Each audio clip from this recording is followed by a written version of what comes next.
Hello there, this is Bic Benedict. We're playing Metal Gear Rising Revengeance on Revengeance difficulty, and this is file R-07. It's the final file of the game, and we're right at the entrance to the airbase here. So if you shoot that slider, the enemy on him will drop, and it doesn't trigger an alarm. So I've put the requirements on the bottom of the screen. They want you to do a 2-minute battle here, 2 minutes or less to get the full amount of points. They want you to have 800 battle points, 5 Zandatsus, a combo of 50, and 4 kills. Now, if you just do the no damage, you'll get the requirements. So, I tried damn hard to do this no damage and no kills, but without using EMPs or something to stun the enemies, I gave up using the Psy because it doesn't lock on properly when you need it to. It's just really hard to do that no kills, because even though there's several enemies with machetes there's also at least an equal number of enemies with guns.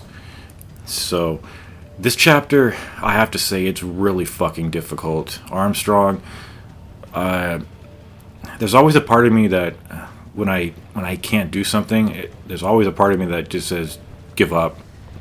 It's one of the first thoughts that enters my mind, and I was not going to end the guide because I got this far, and I just wanted to put the son of a bitch named Armstrong to bed. And to do that, I'm sorry to have to report, but you have to no damage him. There's just no other way to get enough score to get an S rank. He's not hard to beat, but he's hard to... The only hard part about the fight is just not taking any damage. But I will say this, at least he's not overpowered the way he is in Sam's campaign, nor is he cheap like that.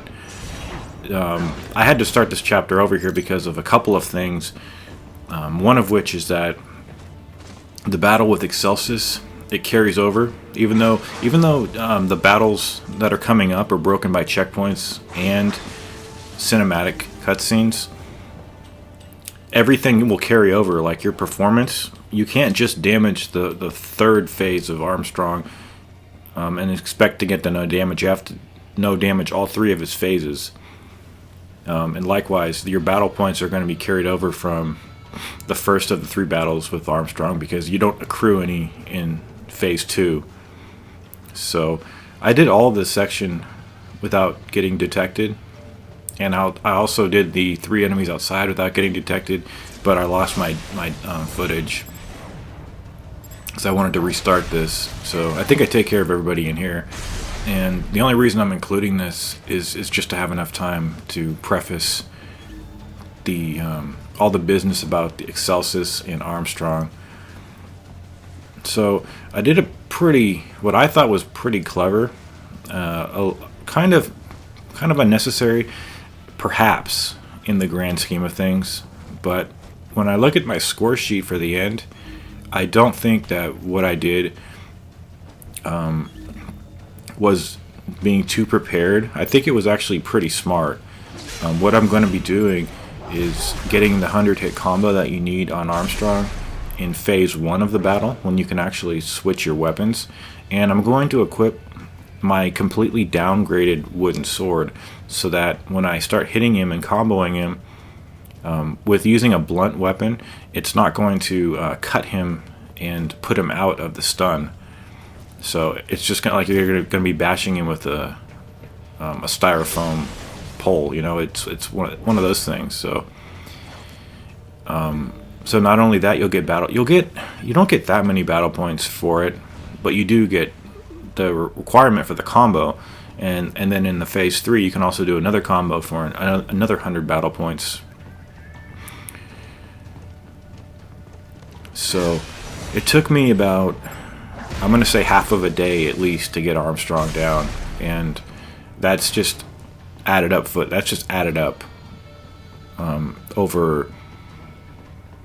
over 2 days. So easily I spent 6 hours, easily. I mean, I got pretty obsessed trying to take this guy down. But I will say that the best thing you can do for the next fight is one of those, it's really, really horrible.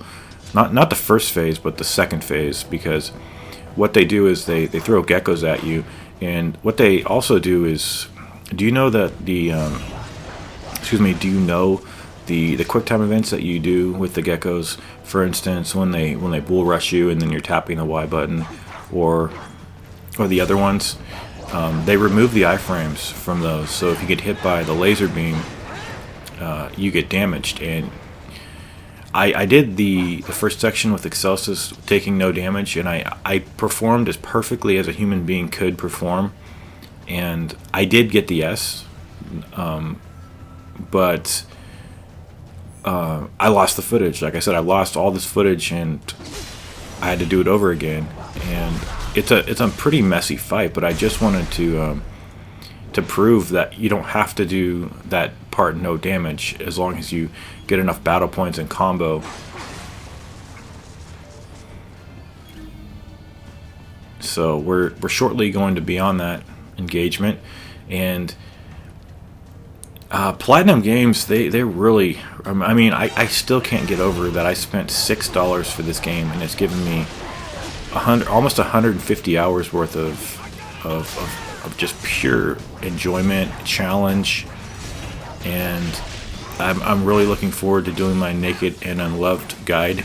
It won't be next, trust me. Even I get a little sick of this game. So much of it, you know.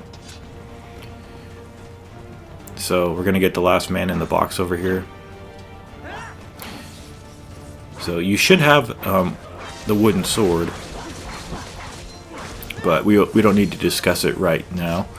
What I would equip for the fight coming up is the pincer and the machete, because the machete works really well here to build up combo. So you just want to iframe your way through the blades, and as you can see here, for the 2 phases of this fight, you need an 8-minute time to get the full amount of bonus points. You need 800 battle points, which you can get from the drops of the geckos, because this is a double fight. You need 2 Zandatsus. Obviously that's not going to happen in this phase. You need an 80 hit combo and 4 kills. What I would recommend is to get the 80 hit combo out of the way on this phase, because it's a very simple phase. And actually, I haven't told anybody, but I'm sure a lot of people know, is that when you're in this mode, you can have the electrolyte packs equipped, so that you don't have to stop cutting. You can just press the down button on the D-pad, so that you don't have to just exit out of the menu, especially if you need a long combo, like a 100-hit combo on the final form of Armstrong. So the reason I do that combo there, like I said, is because this is a simple phase, and you don't want to be burdened by having to do that combo in the next and only opportunity you can, in a really hard engagement where you just want to deal with the situation. You don't want to have to go through the formality of doing that fucking combo. Trust me, I redid this, and just with that in mind, so that you guys know, get the combo out of the way, because it's going to carry over into the next phase, even though this is the checkpoint. So once you slice this, we will go into the next phase. And if you want a double combo, you can hit the head of the guy up here when he's subdued. But I don't think I'm going to be doing that. I think I'm just gonna go for pure damage here. There's actually a third animation charge that I found. When all the animations are complete, when he hits his blade into the ground, you can charge it again, and he does that dual scissor attack that looks like the first animation charge, but it has a different like attack on it. It's a longer attack too, but I still feel the second animation charge is the most devastating. Okay, so on these geckos here, what's going to happen? You see where it says you need 4 kills here. If he puts these guys into Zandatsu status like there, and that pretty much is guaranteeing that he has just stolen your kill. So as long as you can do this no damage, you'll be set here, and still get a couple of Zandatsus. Go into Ripper mode, use the armor breaker, and just go for the Zandatsus. But this part is so shitty. You know why? Because you'll come out of a Zandatsu, you'll be disoriented because the camera is correcting itself, and you're almost guaranteed to get juggled by flames. Like, I did this once perfectly, but it was all luck. I mean, I wish I had it, but this at least gives you some hope that this doesn't have to be no damaged.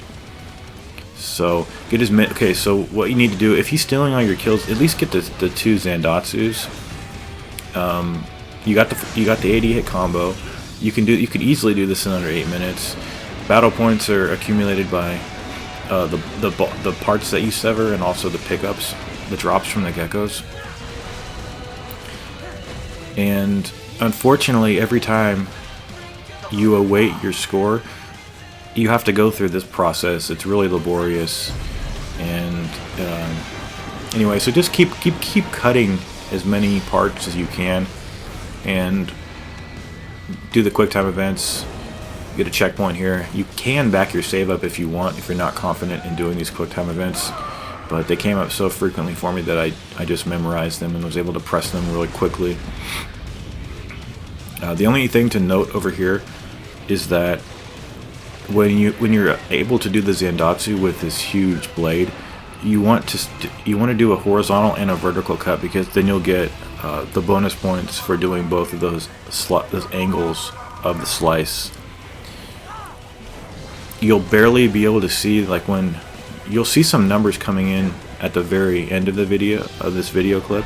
You'll see a plus 100 come in for the horizontal slice, but the vertical slice, it takes a lot of catching up for the numbers to go into the battle point counter at the top left. But that is what happens. So you can get some more battle points that way. So the combo's taken care of. The kills is kind of difficult to get, because a lot of the times he just burns up the geckos for you, especially if you're going for no damage and you just want to run around the arena like I was doing.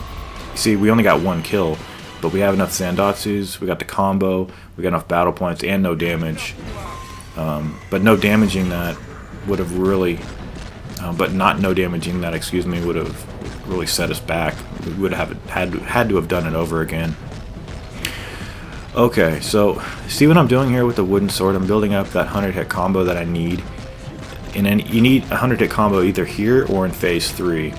And here I have the electrolyte pack equipped, and I'm pressing the down button when I'm almost running out of it. What happens though if you use any other weapon besides the wooden sword, he'll get cut and he'll counterattack. But I found that this is kind of, I thought it was clever to do this. Just get this out of the way. And I'm actually going to go for a dual combo just to get enough battle points, because battle points are important for phase 3. Time is not necessarily that important, although it can have a bearing if you're low on other requirements. But the no damage is pretty huge. I've never, well, I only no damaged him once. But anyway, here you see the S rank requirements. That is on the bottom. That's going to stay for all the fights, because these all count as one fight. And if he ever hits you here, you're going to have to restart, because it's going to be weighed against you at the end of the game. And this is just bullshit. I've left this in real time just in case you're curious as to how long you have to stay on this platform here.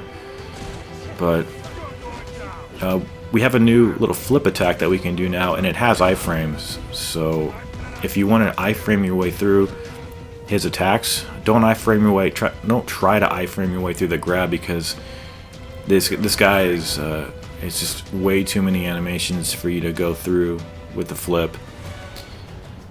I have done this with just jumping. When he charges at me, I'll just jump out of the way, but it really isn't as consistent as iframing your way through it. So on this part here, you don't accrue battle points, because you can't attack him with anything other than your fists, and I honestly don't think you accrue battle points here, because you can get combos, but it's not going to give you battle points. Battle points are accumulated in the first stage. That's why I was going for the wooden sword combo, and to get the combo and to get the battle points from the combo. But we are coming up on the final phase of him, and I will say this: it's a fairly doable fight. I mean, of course, it's doable. Most people who can do this have to. You pretty much have to do it no damage, like I said. But the important thing to know when he's doing his ground punches with the flames is that you do have iframes with the defensive offense, and you need to put him at the center of the screen and iframe your way through the ground punch, whichever way. There's no, like, if there's a curtain of flame to your right, then obviously you don't want to try to iframe your way through his attack and the curtain of flame. Just iframe, just evade and press left, so you go to the left. But, you know, just iframe your way whichever direction is safest for you. He usually does 2 punches, but sometimes he'll do 1 punch. He's also got a burst attack, which when you're close to it, it'll damage you and ruin your entire run. You can iframe your way through that, but you have to be very precise. I got pretty good at it, actually. But here he is giving us our checkpoint, and now we're going to go through the tedium of doing these quick time events. But man, I mean, once you learn this fight, like, here's how to beat this guy. Be extremely aggressive.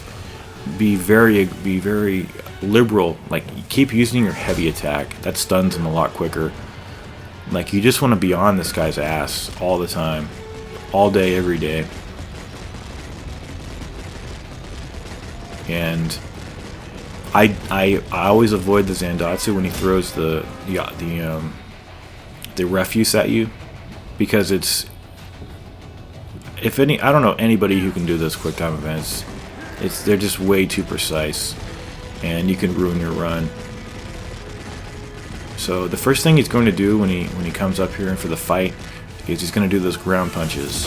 So we need to activate Ripper mode. Then after I activate Ripper mode, what I'm going to do is do the XYX attack, and then iframe my way through his attacks. So just evade to the right or to the left as appropriate, and then do the it's like a 5Y attack to knock him out of his own attack, and you won't have to do the flame jets that he does.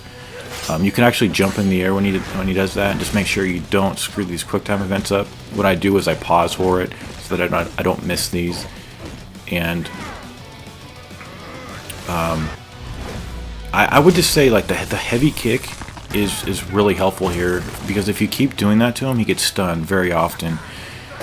So when the blade is knocked out of your hands, that particular sequence will always result in him regenerating his life. So get the blade, put the blade mode on, sever the little square area, and then enter the Ripper mode. And we're going to be doing the 100 hit combo here, which we already took care of in phase 1, but might as well just do it and deal damage to him, which is actually considerable damage, and get more battle points. So when you run out, just press down on the D-pad to manually activate it. I don't think you can auto-activate it. I've tried to do that. I've tried to figure that out. But after this, it's really important to know that you can beat the shit out of him. So and combo him. Just keep comboing him with the Y attacks. Like what you should know here is that he's going to jump up and throw the trash at us. But keep hitting him, and you can't get hit there because he's going to be stunned, and he's going to be in the animations of jumping up to here. I would say ignore this right here. If you do these successfully, you'll get nano pastes, which will count as extra BP, plus 100 each time.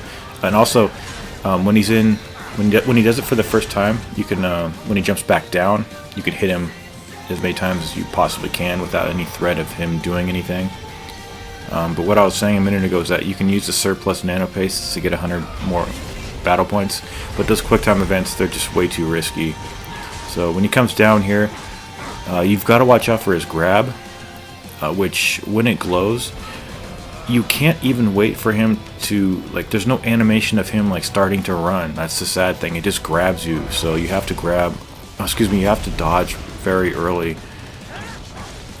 When you're behind him, he's going to do the backhand, so watch out for that. Otherwise, he's got a 4-hit combo. He does a combo where he does a punch and then a kick. But just keep going to town here, keep practicing it, and just realize that I had no hopes of succeeding here. And whenever something says no, I have to no damage it, I get really I just get really concerned about my own capabilities. But it's times like this when there's literally nowhere to run and he's trying to grab you, that it's so easy to take damage. And like, the more you just relentlessly attack him, the more you prompt the QTEs where he's charging at you with his flame hand as the telegraph. And also, you can get hit there too. It's really arbitrary. It pisses me off. But just go with the flow with a battle. Do these QTEs and you've won, provided you don't screw these up. I mean, there's been times when he was regenning his life and I hit it in the wrong area, or I took too long to hit. But just line your slice up right there. I use the right analog stick to be more precise. And you'll need to save some fuel cells for those. So I want to thank everybody for watching this guide. I hope this is helpful to you. Just realize that the S rank requirements, those are the top tier. So you can actually score lower than that, provided that you compensate for the reduction of your points by either doing the no damage on the boss encounters or the no kills on the standard encounters, if you're able to do a no kill situation. But goddamn, this game is so good. It's so hard, and I love it. I think it's one of my favorite. It's not my favorite game of all time, but goddamn, is it a close second. So there is a score sheet. Let's stop and have a look at it. Here we have, for the time, 9 minutes and 55 seconds, and what our result there was plus 1200. The reason for that is because it was in the middle of 8 minutes and 10 minutes, and since it was closer to 10 and exceeded 8, we had plus 1200. The requirements are, it's really 5 minutes, like I mentioned on the bottom of that screen there. So for the battle points, the top tier was 800, so we only got half of that, which was 400, and we only got 1500 for that. We got the Zandatsu just for completing the battle, and then we got the combo of 132 for plus 2000. We got the kill automatically for 2000. Now then we got the no damage for 2000. So would we have S ranked this boss if we had taken damage? The answer sadly is no, because the lowest amount of BP that you need for this fight to get an S rank is 10,000. So I only got 700 more than that, but it's an S rank, and I S ranked every file in the most legitimate way possible, and I'm very glad to have played this game. It's an honor to play this game and share it with everybody and help people and guide them through this one of the best games I've ever played. And I will play this game again. I will do another guide, and I will see you guys in the not too distant future. Take care.